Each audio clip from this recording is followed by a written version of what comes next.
S'il est une pratique trotskiste qui génère beaucoup de fantasmes, c'est bien l'entrisme. La presse de droite, en particulier Le Point et Valeurs Actuelles, en arrive à voir des conspirations trotskistes partout.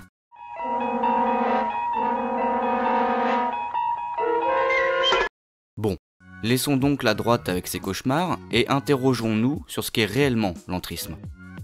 Le principe de l'entrisme est très simple. Des militants d'une organisation politique vont infiltrer une autre organisation. L'entrisme peut avoir deux objectifs. Influencer l'organisation infiltrée, ou tout du moins une partie de cette organisation, et y recruter de nouveaux membres pour l'organisation d'origine. L'origine de l'entrisme chez les trotskistes remonte à 1934. La stratégie initiale des trotskistes, qui consistait à organiser l'opposition au stalinisme à l'intérieur même des partis communistes, est un échec. Exclus des partis communistes, les partisans de Trotsky créent de petites organisations qui ne rassemblent souvent que quelques dizaines de personnes. Trop peu pour espérer peser. Trotsky demande alors à ses partisans d'intégrer les partis socialistes pour y renforcer et y développer l'aile gauche, ainsi que pour y gagner de nouveaux partisans.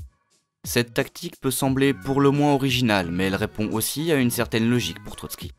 Quand il militait encore dans les partis communistes, ses partisans cherchaient déjà à développer une opposition de gauche et à y gagner des partisans.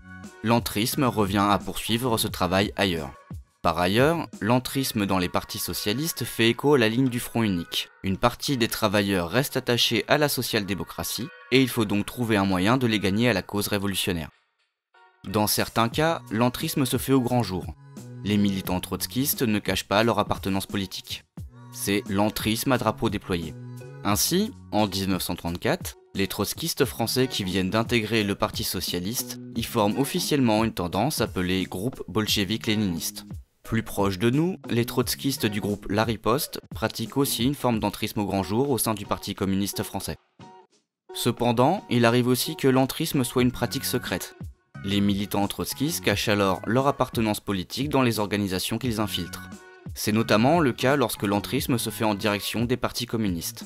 En effet, pendant longtemps, les partis communistes n'hésitaient pas à exclure les militants soupçonnés de trotskisme. Suivant les époques et les organisations, l'entrisme trotskiste a surtout concerné les organisations socialistes et communistes. Les trotskistes lambertistes ont ainsi acquis une solide réputation pour tous les militants qu'ils ont infiltrés au PS, notamment un certain Lionel Jospin. Il arrive aussi que l'entrisme soit dirigé contre des organisations trotskistes rivales. À la fin des années 70, les trotskistes lambertistes de l'OCI pratiquent ainsi l'entrisme au sein d'un autre groupe trotskiste, la Ligue communiste révolutionnaire. Souvent, les organisations visées par l'entrisme y sont assez hostiles. Les exclusions pleuvent assez vite sur les militants dont l'entrisme est découvert. Mais il arrive aussi que l'entrisme soit regardé avec une certaine bienveillance. François Mitterrand était parfaitement au courant de l'entrisme lambertiste au PS, et notamment du cas Lionel Jospin. Pour lui, l'arrivée des trotskistes ne représentait pas un grand danger, et constituait un renfort de militants aguerris plutôt appréciable. Mais du coup, est-ce que ça marche bien l'entrisme ? Il peut afficher quelques beaux succès à son palmarès. L'un des cas les plus remarqués est celui du jeune Alain Krivine et de son groupe. Militant à l'Union des étudiants communistes, mais secrètement liés aux trotskistes du PCI, ils prennent la tête du secteur lettres de la Sorbonne. Exclus en 1965, ils parviennent à emmener avec eux plus de 150 militants qui constitueront les JCR.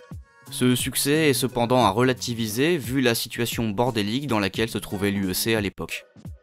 Les succès de l'entrisme sont en fait assez rares. L'entrisme mobilise des militants qui auraient été plus utiles autrement et ses résultats sont assez souvent mitigés. L'entrisme lambertiste, pratiqué pendant des années chez les socialistes, n'a pas empêché une droitisation toujours plus forte du PS.